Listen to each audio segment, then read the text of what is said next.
What's going on, everybody? My name is Tony Mendoza, and we are in the heart of the Gulch with the one and only Meaghan Thomas. How you doing, Meaghan? I'm doing great. Well, you know what? I have to say, the first thing when I think about you is how kind of scary it must be to go through schooling, learning a lot of science, a lot of math. How difficult was that journey? Actually, let's go straight into it. Let's go straight into where you went to school. College. Okay, let's just start from the beginning. Yes, so I am a born and raised Georgia peach, but weirdly grew up at Tennessee Vol. My mom, she went to Tennessee, and that was when I was going to school up until my senior year of high school. And then the recruiter came in from the University of Alabama, and she told me I was going to be Miss Alabama one day. And you know what? I believed her. And so I ended up going to the University of Alabama. It was the best decision I ever made. I loved it, one, because they have a television station directly in the school, so you don't really have to do much. There's already this working TV station there, and I knew that's what I wanted to do. And then also their geography program is great. So I double majored in broadcast news and geography, and then left there after 4 years and went to Mississippi State. Now that was a whole different experience. Starkville is we got to talk about Alabama, though, crazy. by the way. So I originally... I'm from Texas, and my schooling and my alma mater is Texas A&M. Oh. So I know. We have a little bit. I cried this year. Well, at the same time, though, I cried when I heard Nick Saban talk smack to my coach as well. So at the end of the day, I think this year they play in Tuscaloosa, and Tuscaloosa is a place that I've been to multiple times. It is a God's country. Well, is that what they say? Well, Yes. not everyone's perfect. So, I know. And one thing I can say about Tuscaloosa is that it is a family atmosphere. That is the number one thing when I think about Tuscaloosa. Yeah, there's a lot of people who live there. I mean, honestly, Absolutely. it's a real city, and it's growing day by day. So leaving Tuscaloosa to go to Starkville for 2 years for my master's degree was a big difference. There would not be a city there if Mississippi State was not in Starkville. Well, I believe that. And also, so that kind of leads up to a question that I was pondering myself when I was doing research, was what school or what team do you root for? Because as a Vol... So this is a running thing in my family. I have this just love for Tennessee Vols. I just love them. Okay. And I will cheer for them whenever they aren't playing Alabama. So... So the Bulldogs get no love. They don't. Bulldogs don't get love. They don't. It's nothing against them. I got my master's degree from there. Truly appreciate the school. But I tell you what, those cowbells are some of the most obnoxious things you've ever been to. I miss just hearing applause. You know what I mean? That's what I miss. I don't like hearing that. It is terrible. It is terrible. But no, I'm a Alabama fan all the time. And then when Alabama and Tennessee play, I'm really, 50-50. I would love to see Tennessee win because that's crazy that they haven't won against Alabama in a really long time. Yeah. But then on the other hand, I would be really sad because that would mean Alabama has a loss. And so it's a really internal struggle, but you don't want to watch that game with me and my mom in the same room. Well, it's just not good for anybody. It's amazing the story that I heard about when you went to Tuscaloosa, because when you went to the University of Alabama, that's when you actually got introduced, I believe, into meteorology, right? Yeah. So actually my freshman year, I took my very first weather course. It was just like Geography 101 or whatever, but it was all weather. And Dr. Brommer was my professor, who ended up being my professor for 4 years after that, because I just fell in love with the actual science of weather. And I think that my, true love for the weather and all things atmosphere came from the time that I was real nerdy in middle school and went to space camp. I went to space camp both in 5th grade and 7th grade, the sleepaway camp, not just like the one in Huntsville. The one in Huntsville, okay. NASA is based out of Huntsville, and they have a sleepaway camp where you can be an astronaut, and I did that for a whole week. And in the 7th grade, that is when I think I was like, yes, I love science. This is it, yeah. And then in 8th grade, I actually did television, and then in high school, I did television as well.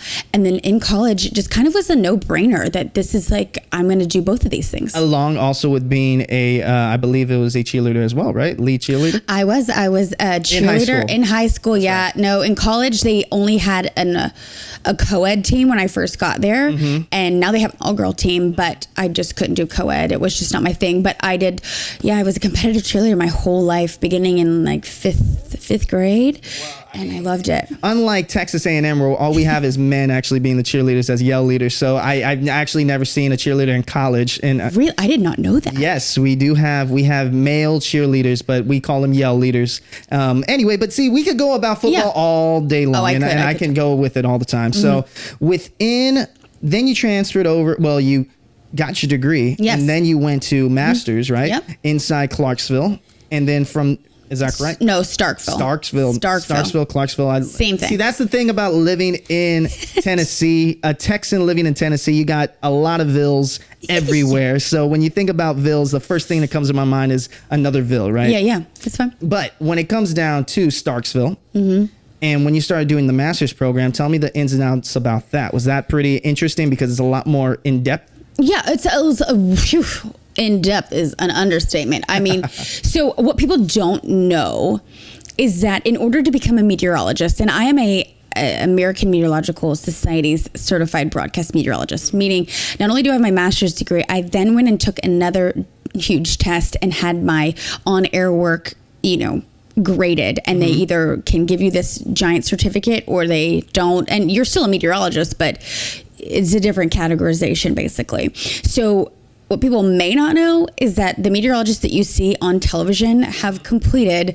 Calculus 1, Calculus 2, Cal 3, differential equations, calculus-based physics 1 and 2, thermodynamics 1 and 2. I mean, it's all it is so much math and so much science that I don't think people realize it. And I think what the misconception with just, me in general from firsthand experience is they just look at you and they're like, oh, she just got this job because of the way she looks. That is not the case. Well, you know what? Well, first of all, you also passed that the first time, right? The entire test? Yes, I did. Thank you. You know a lot. I'm impressed with this. Well, one thing about being on TV, mm-hmm, and having the opportunity of listening to so many different interviews you have done, it helps me a little bit more, So at the same time, I may say things that would be like, how did you know that? Yeah. But at the same time, it's all out of love, and we appreciate you here in the heart of the Gulch. So we really appreciate that. No, and once I graduated from Mississippi State, I mean, it was a touch and go there for a little while. I mean, it was tough to get through that. But while I was in school, I taught broadcasting. So I had my own students. That's awesome. And, that was probably my favorite part. And which was even weirder is because I'm only like a year older than them at this point because I just finished school. Experience comes in all different ages and sizes. But honestly, some of those people I still keep in touch with, that's and awesome. Some of them still reach out to me with questions, and that's probably my favorite part. And then I also was working part-time at the CBS affiliate in Columbus, Mississippi. So about a 30-minute drive.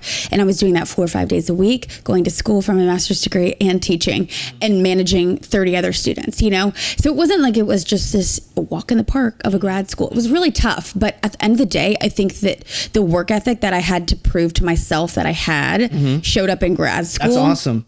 And then it transitioned into my very first job. So did you have a tough teacher in grad school, or was that actually in Tuscaloosa? So that was in Mississippi State? Yeah. I can think of about probably all of them. I mean, there was one of them who was so tough on me. And I remember him telling me, Meaghan, you already have a job. You already have a job. You don't need this degree. I was like, sir, I did not just waste almost 2 years of my life to not come out of here with a master's degree. I am going to pass this class. And he was like, okay. He's like, you really don't need it. But I was, we're going to pass this class. And so we passed it. But it was not easy. I mean, they are so tough on you. And I felt like they were very tough on me just because I already had a job in television while I was in grad school. And some of these kids didn't. Some of my classmates didn't. And some of them never even got real jobs in the television world because it's... At the time, it was super competitive.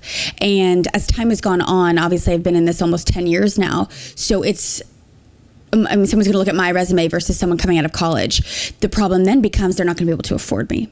And that's where things, they'll hire someone cheaper now in television. That actually leads to a great question right here that I have. So making that transition. So before we go into the transition of moving to Nashville, Tennessee, which is a second home to me now, one thing I will definitely say is, so where were you the night of the Tuscaloosa tornado? I was on 15th Street. Well, I was on 13th Street. You were still in college at Tuscaloosa? I was a junior at the University of Alabama, and April 27th is one of those days that you will never forget what you were doing, where you were, the sounds that you heard, the smells that you smelled. April 27th. 2011, right? 2011. I was a junior at the University of Alabama, and at the time I was obviously studying TV and weather, and my entire sorority knew that. My phone was blowing up. But what's even crazier is that the day before, in my severe weather class taught by Dr. Brommer, he went through every single, shout out. He really changed the trajectory. That's awesome. Yeah, he's one of those guys that really, I don't even think he knows that, but he definitely got me. Yeah. I think he really got me into the science and really made it interesting for me. The day before, it was the 26th, obviously, and we had severe weather class, and he went through every parameter. And when we look at parameters in weather, there's about 60 of them that we can analyze before a severe weather outbreak, right? And so he kind of had an idea and was trying to explain it to us as best as he could, because at that time we really still didn't know a lot about weather. Okay. And well, you're in college, right? So right. You're learning. We're still learning. So at that point, I then took kind of just what he said and regurgitated it, because the next class I had was our mock TV show. Okay. And so people volunteered me to be weather, because nobody wanted to do that at the time. They wanted to read a teleprompter, and it's a little thing. I don't read teleprompters. You just add. Really? Yeah. There's no. I'm literally coming up with things as I say them in the morning. Well, that makes me that is even more inspiring, because anyone who's actually watched you, or who are lucky enough to actually see one of your telecasts, is that you are your personality does shine through. Oh, well, thank you. And I never knew that. I knew that there are quirky little jokes that happen while you're doing it. I mean, it's, oh my gosh, what time is it? Like 4 o'clock in the morning, 5 o'clock in the morning? And you're still able to shine out that personality. That is a super duper skill. But all right, so I'm going off the topic. We're acting. We're acting. You see the tornado. No, so like my day before just kind of sets up the day after. So it was just wild, because I went into that class and kind of regurgitated everything that Dr. Brommer said. And the next day when it was all happening, my friends in my broadcasting class kept texting me like, how did you know this was going to happen? Like, this is crazy. And I'm like, I didn't. I just cheated, and he gave me all the information. I just kind of made it sound good. And the next day, I will never forget, I was sitting in Gorgas trying to write a paper for my statistical climatology class. You can only imagine how excited I was to do that. Well, all of a sudden, I couldn't spell it, by the way. Oh, right. I know. They started locking everybody in the library, and I was like, absolutely not. I'm not doing that. So the guy I was dating at the time, he had called me and was like, they're trying to cancel work, all this stuff. And I was like, come get me. I'm not being locked in here. So then we go to his house on 13th Street. And attorney house? No, it's his actual home. Okay, got it. So 13th Street, 15th Street, they're obviously 2 blocks away from each other. Got it. And all of a sudden, the power goes out. So we're trying to watch TV, but that's not working very well. His dad calls him and it's like, you need to get underneath the house. And I was like, that's a no from me, dog. I am not getting into crawl space. Nope. So understandably. Yeah. And so the next best thing was, let's go to my sorority house. Okay. So, which is right by Bryant-Denny Stadium. Probably the best thing after they remodeled it. I bet it's even better, right? Yeah. Well, now they tore it down and it looks even better and bigger. It's crazy. But at the time, so we get there, we pull up, and I walk into the basement, and my sorority obviously knows that I am studying to be a meteorologist. Yes, so they're asking you a million questions. Oh my gosh. I mean, it just was just rapid fire. Oh, absolutely. And at the time, I was looking at this program, Radar Scope, that I use as a meteorologist now to this day. And it wasn't working because I didn't have any internet. So I was like, guys, I'm just as blind as you are. I am just as blind as you are. But I was like, please hold. I'm going outside. So I walked out the back door of our sorority house, and when I kid you not, I see debris flying through the air. And my president at the time, who's also no cows, right? No cows, like just no like straight up, moment. like probably 2x4s and just like chunks of wood, just like flying through the air. What category was this? It ended up being an EF4. So this has to be the scariest experience you've had. One of two. Okay. One of two. Well, at least I hit one of two. So yeah, it was one of two. There's another one that I got dangerously close. But this one just meant more because it was like this place that I loved and have been and spent time at. And so we ended up getting in the car because I was like, I'm leaving. And my whole sorority was like, you can't go. You can't go. I was like, y'all, I'm leaving. I've got to go see this in person. And I'm telling you, the adrenaline starts pumping. So you left the sorority house with your boyfriend and you went to go look at it firsthand? He made me go check on his house first. So we just drove a block over and we saw his house. It was fine. Great. Then I was like, okay, you need to go to 15th Street because we turned the radio on. And at the time, who I ended up working with later, James Spann, he was on the radio broadcasting. And so I was listening to his directions of where it was headed. So I was like, okay, we need to head towards Alberta City, which is probably 5 minutes from Tuscaloosa, just right past Skyland. And we get to the corner of where this little Asian restaurant used to be, the Wendy's, and what used to be a Smoothie King. And when I tell you, you could not tell what was what. Yep. I mean, it was debris. I mean, it was everything. It was something that I will never forget in my life. I remember pulling up and seeing this older couple in a car with just the car is crumbled on top of them. People are trying to get them out. I remember looking over in the paint store and there's paint cans just everywhere. Then I look over and I see one of my sorority sisters and she is covered in just this tar, it looked like, because at the time she was running from her second story apartment to the bottom and just got blasted with debris. Yeah. So you realized that day, I guess you could say in college, that day really made you understand that what you're doing, what field you're going into, what you're in now, right? Almost 10 years in, you know, you saw it firsthand how serious and how honest you have to be on TV to let people know that there is a warning, that you have to take it seriously because firsthand your life can change like that. And I think that that day made me also realize I have to be able to convey information precisely. I don't ever want to scare anybody. My job is to strictly tell you what's going on, be precise as possible, and still make you take it seriously. Oh man, that gives me goosebumps because I have a question to ask you right now. But that story was pretty darn vivid. That was pretty good. And you know, and speaking about when you have to tell the story of what's coming to you, right? I think a question that I've always wondered, because when I wake up, and actually I've been in here before with my girlfriend while there was a tornado nearby, and this was not the tornado 2020, but this is another one that we had close by. I believe it went down to Germantown, right? And I remember turning on the TV or turning on my phone because no one has TVs anymore. Well, at least live cable. Yeah. So looking at my phone, and it was actually not scary that you're on, but it was more comforting that you're on. So this is my question to you. Yeah. When you are on air talking about what is going to happen or what is about to happen or what is happening, I always wonder is the people that are on TV right there, the meteorologists, everybody, are you guys scared? Because you guys are going to be in there telling people, hey, it's coming towards us.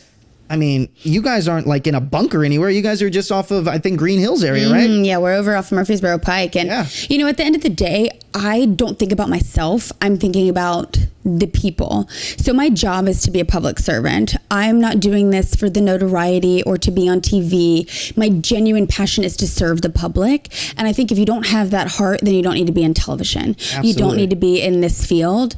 If your goal in life is to be famous and kind of ride the wave of television and all that it brings. It shows. Oh, thank you.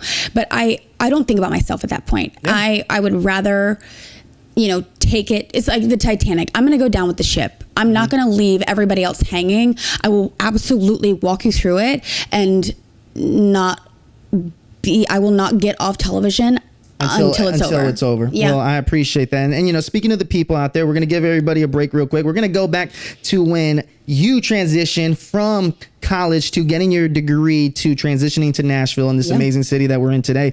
But before we do that, let's see what people are talking about in the Pulse of the Gulch. Take it away.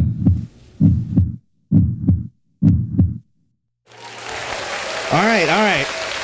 So we're back. I appreciate that little pause there. So let's transition to moving to this great city of Nashville, Tennessee. So like I said, we are in the heart of the Gulch right now.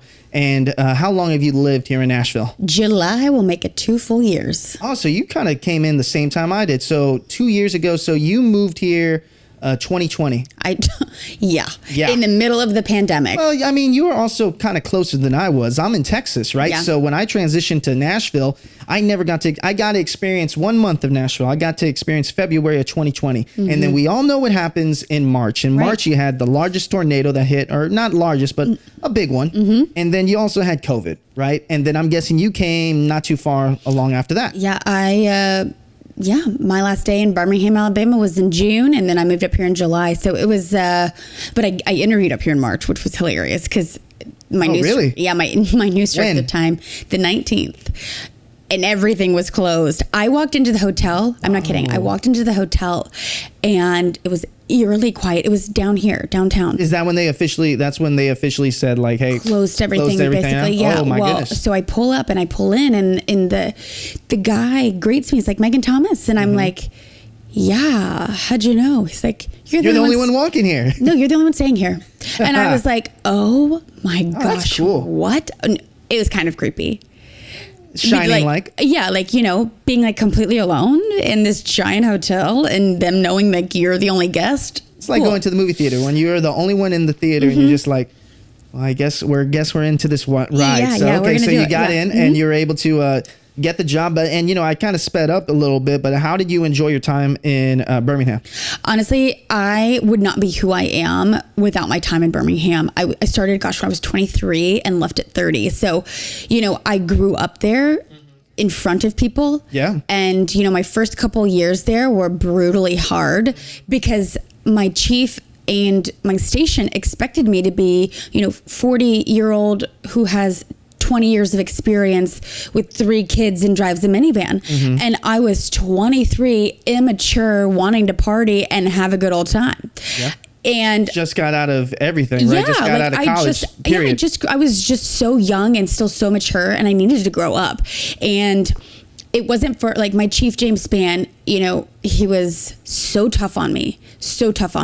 But had he not been tough on me, I would have still been squirrely old Meaghan, just willy-nilly running around I love town. that you're giving the props to everybody. I think that's super important that we have to give, I guess what they say, give the flowers out now. And I appreciate that you keep doing that. When you started, 23 to 30, you must have gotten hate.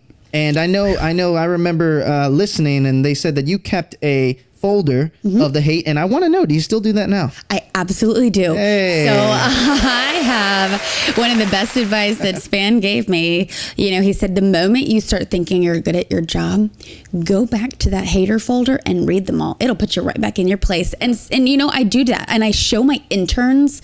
I've had an intern every year since I was 23, honestly, which is wild that they let me, mentor somebody else. But I think it gives you the responsibility that I craved and needed and wanted. And some of the hate mail, I mean, we could go into that for days, but I think my hardest thing when I was 23, I sounded so different. I sounded younger.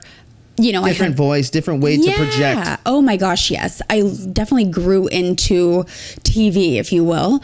And that's a skill within itself. And I looked young. Yeah. And I mean, I'm still trying to look young. You look young. Thank you. You look great. But I looked really young. And unfortunately, I am a young female. Unfortunately, if you were a young male, they probably wouldn't have said the same things to you. I got a lot of hate being like, it's not hate. I mean, they told me I looked like a Barbie doll, but sure, great, fine. But it's not the image that I wanted to give off. I wanted to be taken seriously as a scientist. Mind you, I had just finished all of this school and worked my tail off to get it done. And to kind of get that out of the gate 2 weeks in was just kind of overwhelming, and obviously it really got me down. Now you could say something to me and it'd be like, cool. Well, you know what? I think it comes down to, I guess, overall, Meaghan, when I learned about you and when I see you here in Nashville, it's really breaking down stereotypes. So when you think about your beginning, right, and transitioning to Nashville as, a professional, it really comes down to you just being able to take the criticism and breaking down the stereotype of that, only one one type of person can do this job, right? So it's a male dominated field, what you're doing. But at the same time, what you're able to accomplish is you're really gaining that experience, gaining that backbone, and being able to really project yourself in a professional manner, right? And yes, that's 100% correct. And the other thing is, 3 years into my contract in Birmingham, I was weekends, and then they promoted me to mornings. And that 4th year, I had 2 coworkers sit down with me. These are people who have been in this industry, goodness, 50 plus years. And they let me have it. I mean, they, said I was a joke, that my voice makes her want to puke in the morning, that I dress. Your coworker said this. Oh, yeah. It's kind of wild, but it was a woman who had been there forever. And I genuinely respected her, and so I took all these things that she said. I changed my wardrobe up because, I dressed like I was 20 something.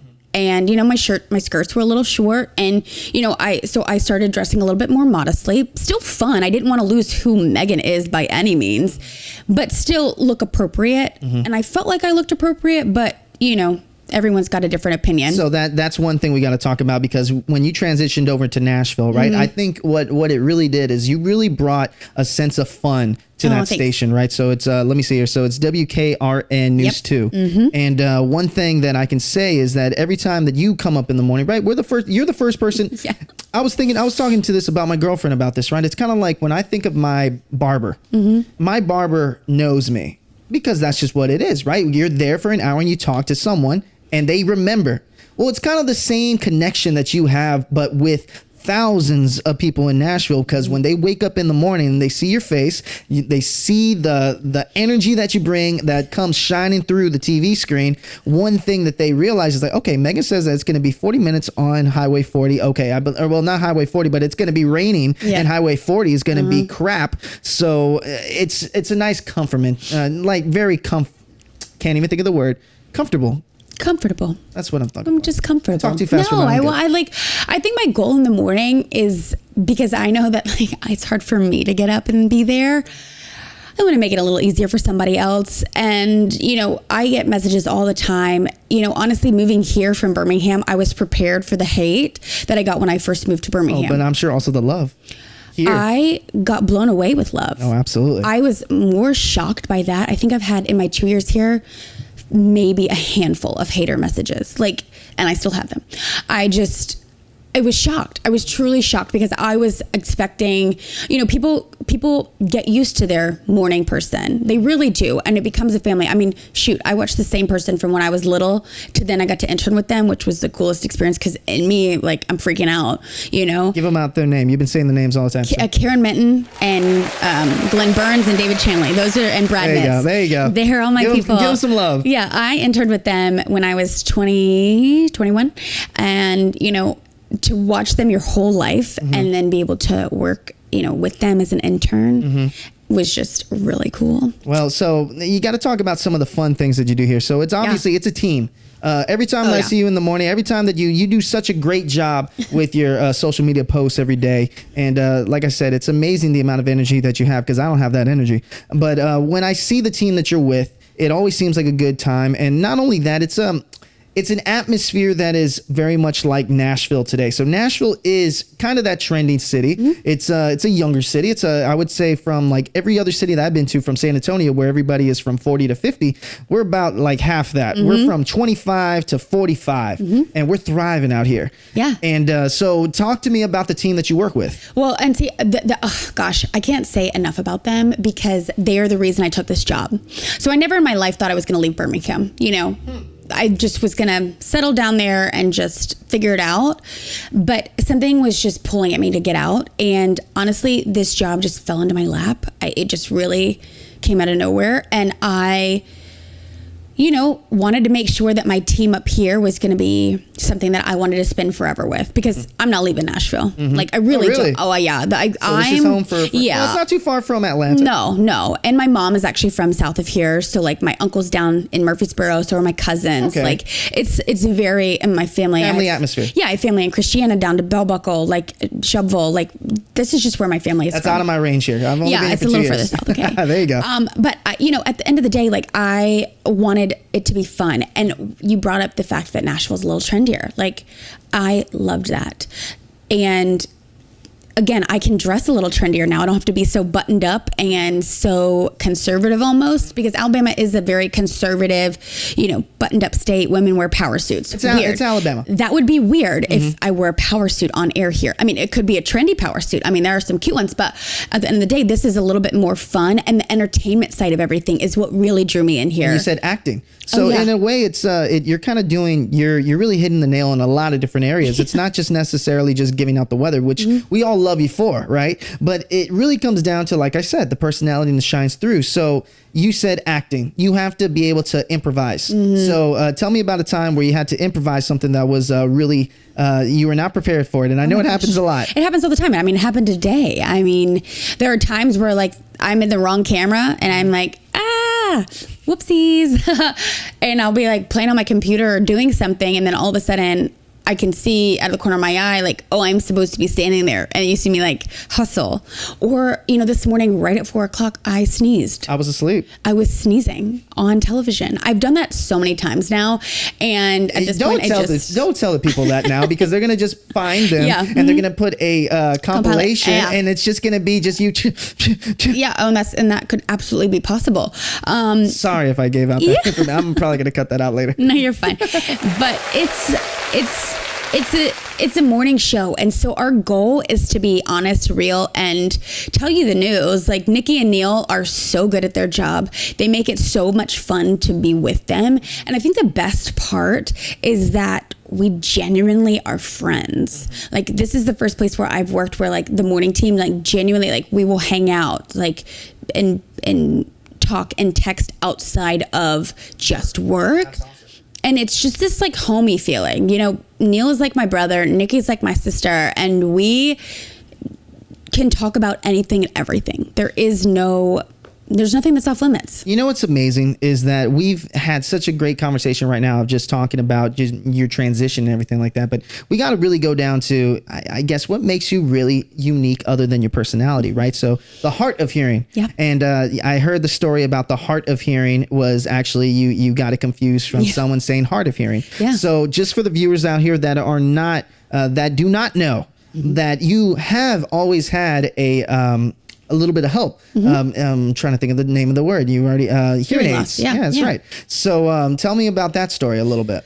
Well, it's a really long story, so I'll keep it as short as possible. But, growing up, I relied on reading lips a lot. My dad is actually hard of hearing and has worn hearing aids his entire life. So at home, I already had all these tools. Like, I wore headphones to listen to the TV from the time I was little to high school. My mom talks exceptionally loud because she's been with my dad 45 years, And so I had all these tools at home that I just, was using. And I don't think anybody picked up on it, but I got really good at reading lips.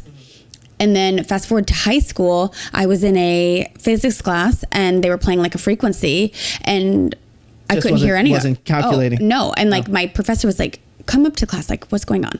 And he was like, well, you're missing like 2/3 of this board. Like, you can't hear anything over this frequency. And I was like, yeah, hearing loss runs my family. Like, I'm not really shocked. You got to get it tested. But I didn't do anything about it. Like, I didn't even tell my parents. And then it was when I went to Bama and like these big, auditoriums, I just like lost all the sound and I could no longer see the professor's mouth. So I was like really struggling. And at the time I had no idea that you can get a note taker. I had no idea that you could do all of these other things. I didn't even know that. Yeah. You can get someone to come with you to your class. They get paid by the university and they just take notes for you. Because for someone who's hard of hearing and someone who reads lips, like if I'm trying to write what's on the board and look down at my thing and then it's too challenging. It's way too hard. Challenging.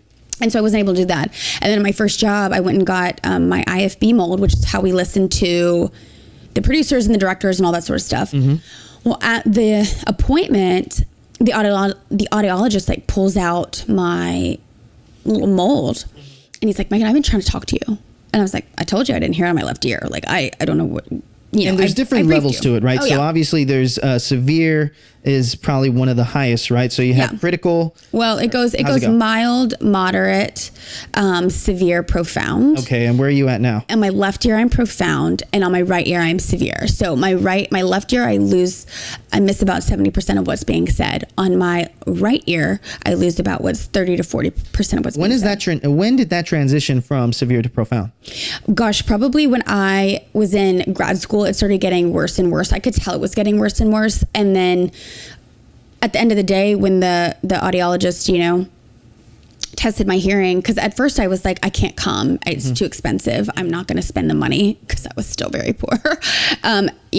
Fresh out of school. It's very expensive to get the proper hearing aids. Yes, it absolutely is. And what people don't know is that it's not covered under insurance at all. And, you fall in this category at 23 years old where you're kind of on your own, but you don't have the money saved up. And a hearing aid appointment or hearing test appointment is probably $180 to $150. And then hearing aids alone can range you anywhere between $2,000 and $5,000, maybe $6,000. And none of it's covered. So, at the end of the day, if I had $6,000 at 23 years old just sitting around, I was not going to be buying hearing aids. Exactly. I was going on a trip or buying a new purse or some shoes. It was not on my priority list. Well, at that point, I realized I really needed them. And so my mom and dad actually helped me get my first one, which was my left one. And I didn't really like it because I was hearing all these things that I never heard before, like crickets. All the things that we take for granted. Yeah, well, just like crickets. I had no idea how annoying they were. I had never heard them in my whole life. Never. Random question. I was going to ask this later on the show, but anyway, I want to know. So what is the one thing you could wish you could take back from hearing? Never want to hear that again. Oh my gosh. The cicadas. Those are really annoying. I will also say it's not the scratching of the walkie. It's not that. I could hear that. I never actually heard a car blinker before. I thought it was just a light. So I was the crazy who would just drive down the road with a blinker. Has a sound? Yeah, it has a sound. It's got a little click to it. I also didn't know that carts at the grocery store make a squeaking noise. Yeah, that was new. Or the air conditioning turning on. And no sound you'd want to, there's none of these are some that I really want. But I don't think I'd get rid of any of them. I think at first you're so sensory overloaded that you don't want to wear it. It's just kind of like a lot. And so once I got used to it, now when I take them out, I feel like I'm underwater, which is not ideal. But so that's what I'm talking about, right? Breaking stereotypes.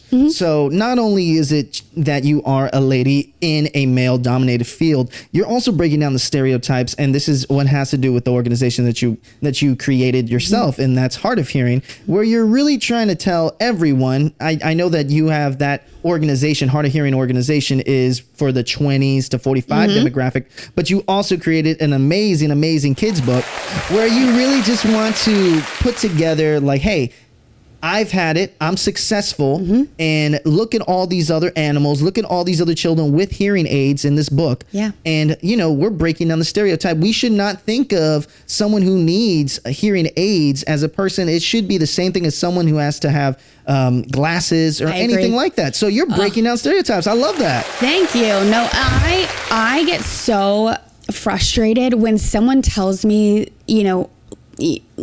because I wear hearing aids, or if I see someone with a cochlear implant, they immediately start talking slower. And you're like, why are we doing that? Or they'll start yelling at you and you're like, upset that they, it's or they do this thing with their mouth and they and you're like, no, bro, I just need you to speak normally and I can get through this. So it's and the other part is, you don't look like you have hearing loss. Well, what does that look like? Because I'm not 95. I think that little children need to know that it's okay to wear them. And I think hearing children need to know that they're wearing them so they can hear everything that they hear. Well, you got to bring up the book. So let the people see the book right there. So we got Hard of Hearing, the book. And then, so first of all, we want to know is where can we find the book? And then tell me a little bit about the book and that you had this story in your head for a long time in your notes. And then you're able to finally put it pen to paper and everything like that and get it published. That's amazing. Congratulations. It happened real quick. So the post that went viral was on Instagram and Facebook of just me holding up my hearing aids because I weirdly got all these new followers photos one day, and I was just like, I should post about this. So I did. Oh, that's when you broke the barrier right there on your Instagram when you posted the picture of the hearing aids. It was like Good Morning America had you on, and Tennessean. Yeah, I mean, there was a lot of people. Yeah, a lot. I've probably been interviewed 25, 30 times at this point. That's why you're natural at this. No.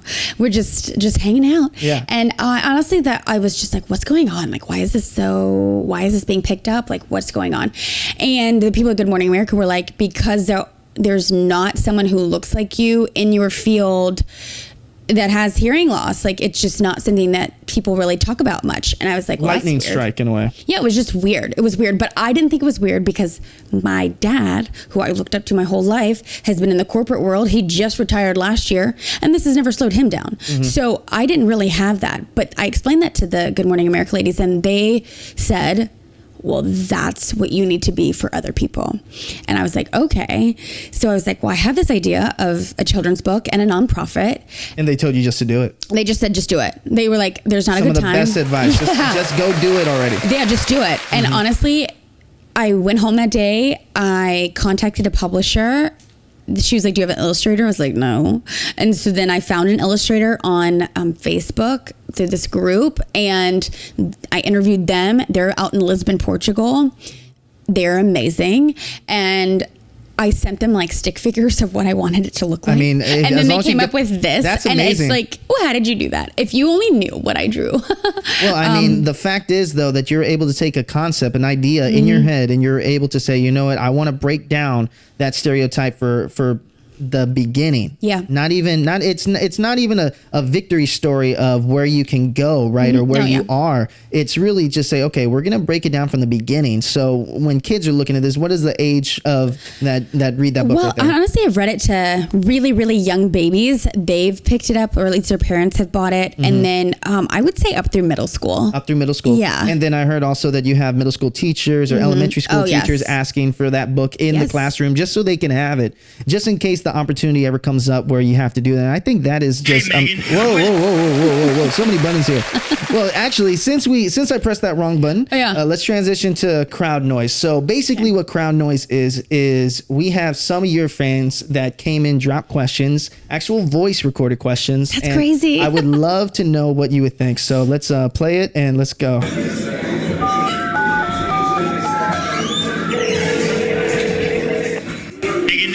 Been the most impactful person in your career?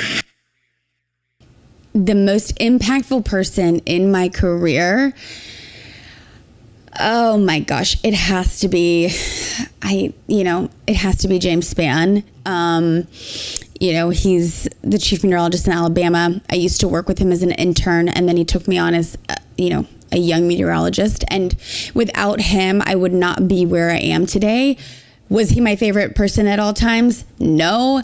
But if it wasn't for him, there's no way that I would be able to cover severe weather like I can. There's no way that I would be able to have the mentality that I do or the work ethic. I would have been, again, a 23-year-old woman just trying to get by, thinking it's cool to be on TV. He really showed me that you have to have this servant's heart, and I would be nowhere without That's super important too, and I'm happy that you had somebody really kind of show you the way in a mentorship in a way, right? But also gave you the harsh reality of like, look, yes, you look great, but you need to realize that you are you're serving people, and you're really trying to protect people, and always put yourself in that foot. And I love that. So let's go to the next question right here. What's your funniest on-air moment? Funniest on-air moment. Oh my gosh. The one that comes to mind right now is when Neil and Nikel were sitting at the desk, and they said something about... This is here in Nashville. And they said something about El Gato. And I was like, oh, what's that? And Nikel was like, it's a cat. And I was like, oh, is that like a type of cat? Like, And she was like, no, Meaghan, that's cat in Spanish. I was like, oh my gosh. Well, then all of a sudden I start laughing, and I'm like, oh no, I look like an idiot. And then my director, who thought so quick on his feet. He cut to a camera of just Neil and Nicole with both of their hands. Oh, that's amazing. Like straddling their face, and they both have their head down, and they're like, oh my gosh, I can't believe she just said that. Well, it also could be by the pronunciation, right? So sometimes a lot of people can mispronounce Spanish words, and it sounds something else. So el gato is what it would be said, but everyone says gato. Yeah, I would have no idea. But hey, I think that's a pretty... I'd never heard it before, but I grew up speaking French. So really? Yes, I grew up speaking French. My mom was born in France. Like I spoke French from the time I was in kindergarten through college. Whoa. And so the thought of like a different language. Oh my God. Well, it's Le Chat in that's CHAT for those listening. That may not sound like it, but it's so different. Well, I mean, when I grew up in San Antonio, I didn't know what, I still say it to this day. I didn't know what watermelon was. I only knew it as sandia. So to this day, so I remember I was in 4th grade, and in 4th grade, someone brought in a sandia, and I'm just like, oh, we're going to have watermelon today, guys. And I'm like, what's that? And I'm like, everyone's saying, that's a watermelon. I'm like, no, that's sandia. And I'm like, bruh, that's watermelon. Yeah. So I get it. I understand what you mean. So we got one more question right here. Let's hear it. Meaghan, how do you feel about being on TV every day? I'm trying to figure out who these voices are. How do I feel about being on TV every day? It's just my job. And like, that's where it gets weird to me when people know my name, because I'm just doing my job. And it just so happens that my job is on television.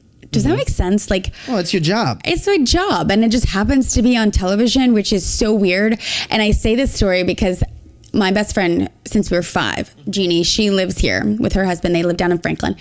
And she told me this story, her husband did. My commercials, they come on television, or like I'm on TV, and I'm on these like little promo things. Yeah, or whatever. Yeah, you got to do it. Yeah. So this is my hometown, and this is what it looks like. Yes, I got So, I mean, it's like those little things. And Jacob was like, Meaghan, she laughs every time you're on television. And he was like to Jeannie, like, when are you going to not laugh? And she's like, it's just weird because it's like she's in the television, but I've known her since we were 5 years old. Like, it's this weird dynamic of, what is she doing in there? This is bizarre. And to me, when I see myself on TV, I'm like, oh my gosh, yuck. Like, you know? Well, speaking of television and speaking of everything that you have done, so that was it for crowd noise. And what I want to know is, so let's go from here. So where are we going from here? Now, outside of, you said Nashville's home for a while, and obviously we're happy to have you here in Nashville. But when it comes down to, your future endeavors. So we have Hard of Hearing, and Hard of Hearing is going to be one that you are really going all in, and that's your nonprofit, right? Yeah, my nonprofit is my heart and soul.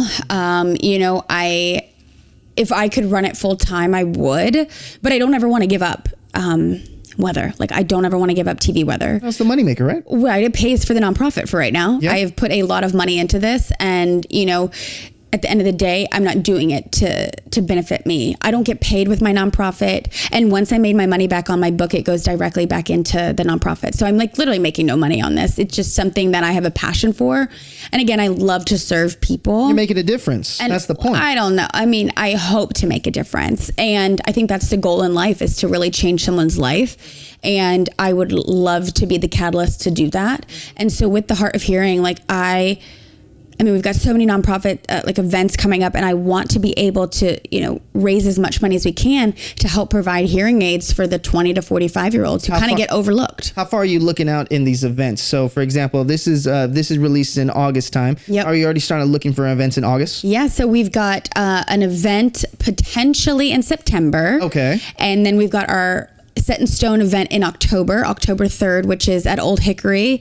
It is going to be a golf tournament. Hey. And we've got some awesome people playing in it. Eddie George, Albert Hainsworth, my friend John Christ, he's a comedian. And right now, Chris Kirkpatrick from NSYNC could be coming in. That's awesome. It's going to be a great time. And we've got a big concert at the end of it. So not only are we going to be having a golf tournament with prizes and drinks and food all day. You have a concert at night, and it's going to be great. And I just got word that my hearing aid company, Signia, is going to be donating a pair of hearing aids. So that'll be amazing. Well, and what day is that again? That is October 3rd. It's a Monday. It's a Monday. 3rd on a Monday. Well, that's the best time. At Old Hickory. Oh, well, so you got that coming on the works. And then what about publishing more books. Are you thinking about that yet? Yeah. So I've actually written about 6 different books, and my favorite ones, I'm going to write one that's called Heart of Seeing. So it kind of, all the animals and the people will be wearing glasses, because I think that, again, little kids don't want to wear their glasses, just like they don't want to wear their hearing aids. Absolutely. And I want to be able to encourage them that,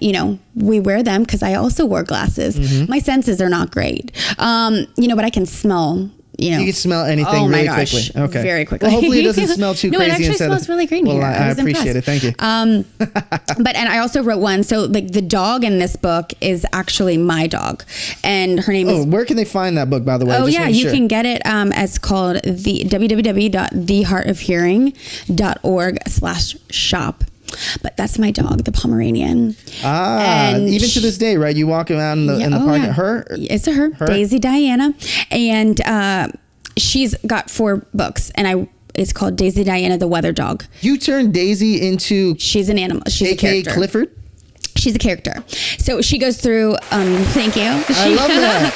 She actually goes through the seasons. She goes through summer, winter, and fall, and spring. And then she goes through like the different weather types that you can get in each of those. You are super creative. Thank you. It gives me something else to do. Just add this to my plate. But I enjoy it. And so that's why I've done all this stuff. I just need the funds to do it. I think we all do. Are lacking. I think we all do. But I think you're ahead of the curve than folks like me. You know what I mean? So no, I think that's amazing. No. We all start somewhere, and as long as you just keep doing it and you're willing to put in the work, the world is your oyster. Well, at the end of the day, you can always go back to selling drugs. But no, that is a joke. Right. But I do that all the time to my mom. Whenever she says something, I'll be out in the middle of somewhere. I'll just be like, Mom, I'll just go back to selling drugs. Right. Yeah, fine. But I think that if you really put the work in and you really want something, you'll make it happen.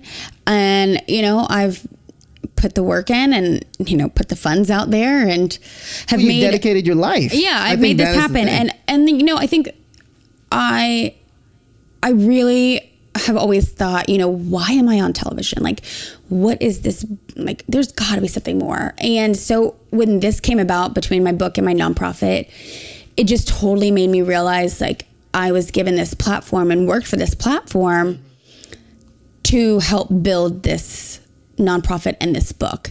Because at the end of the day, let's be honest, no one would really give a crap if I was putting out a book in a nonprofit if I wasn't on television or if I didn't have this platform. I don't believe so. I think I don't know. It would have been harder. It would have been way harder. It would have been harder. There you go. But the thing is, just like you breaking down stereotypes, you breaking down barriers, it all comes from being able to persevere. So I think you would have gone there anyway. So absolutely. So Meaghan Thomas, we appreciate you so much here in the heart of the Gulch. And so what we do is we always have the last show, and the last part of this show is going to be Walking the Line. That's where we go to wherever you are and videotape what you do best. And it could be anything. So if I can have you look straight into that camera right there, and what you got to just say is, hi, I'm Meaghan Thomas, and this is how I walk the line. All right. All right. So right after the end of the applause, just go ahead. And 3, 2, and...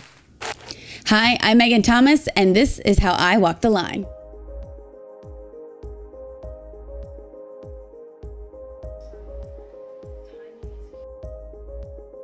Reopened the interstate about 15 minutes ago, and again, Marcus has been following this, helped to complete traffic picture.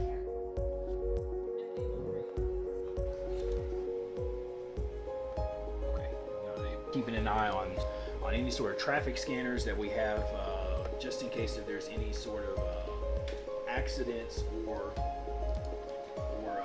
any sort of fires that may have come from some of the lightning strikes. So well, welcome to work. Got here around 2 o'clock this morning because of all of that. So when we have storms overnight, it is important to be here and do cut-ins for the public, whether it's on Facebook or whether it's on TV, to make sure that you all at home are safe. Again, very, very heavy rain, gusty winds, and the main concern coming from frequent lightning. I mean, it is lighting up like a Christmas tree in some of these storms.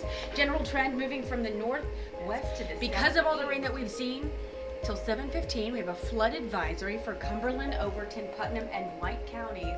All right, so our show begins at 4 a.m. Coffee is essential.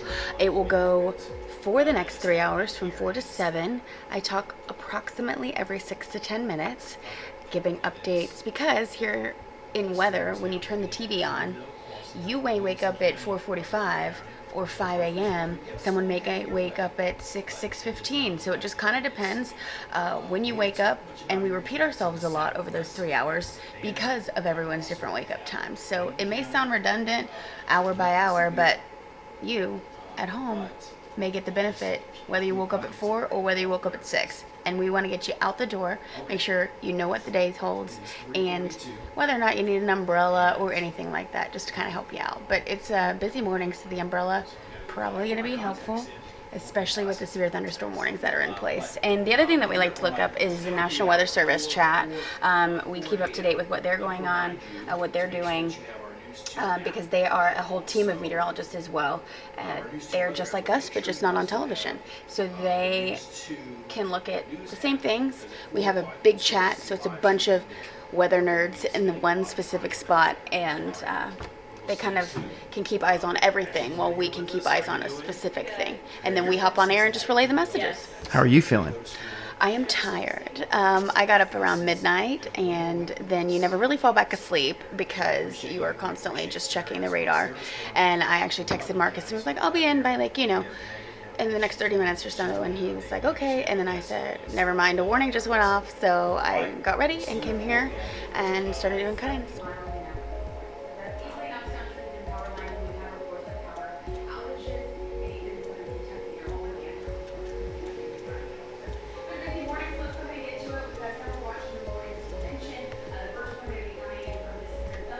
But you and Nicole. Tony, we're not really sure how she gets through life. There is a separate. You have a dual threat. It's got both. Okay, we fancy. I'm sorry. All right. Voting. All for Neil getting it. We have weather alert. All for Neil.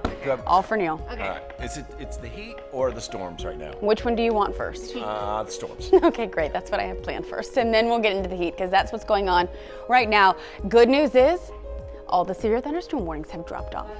That is good news, but what we're left with, flash flood warnings. And those are still ongoing for at least the next hour. So I want to take you into some of the storms though, because they are still pretty strong. Just because they aren't severe doesn't mean that you're not going to be waking up to really heavy rain and gusty winds and frequent lightning. Who's your favorite to work with?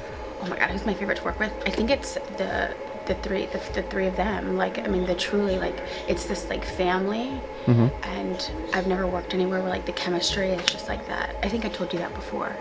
I took the job because I met Neil and I met Nikki, and I immediately just got along with them. That does not happen everywhere you work in television. They welcomed me in with open arms, and they were so kind, and it was easy. It was very, very easy. Neil and I pick at each other all the time. We pick at each other all the time. I see that. It's like this brother-sister relationship, mm-hmm. And Neil picks at Nikki. Neil tries, he never succeeds, but that's the relationship that we have. We just have this fun banter. And mornings are so different than evenings. Evenings are very nobody talks, everyone's kind of go. I think because it's very even. We're very go. They have a lot more time in between shows and stuff. It's just very more. Yeah. Mornings are so fast and so upbeat. There's so much to get done in a short amount of time, and our shows are just longer. It's the same people. I'm News 2 meteorologist Meaghan Thomas here in the WKRN studios. We've got a lot to talk about, and this is how I walk the line. We're going to go through what I do every morning, what time I get here, and what my day holds hour by hour. So make sure to continue to watch. Boring. Neil! Way to ruin it. I'm going to do it again. Oh my God. That was funny too. Time. This is what we deal with every day. 3, 2, 1. Hold on. I'm News 2 meteorologist Meaghan Thomas here in News 2 inside the studio, and this is how I walk the line. We're going to go over what time I get here, what I do every single day, and give you that hour by hour forecast that you may need to know, so make sure to keep watching.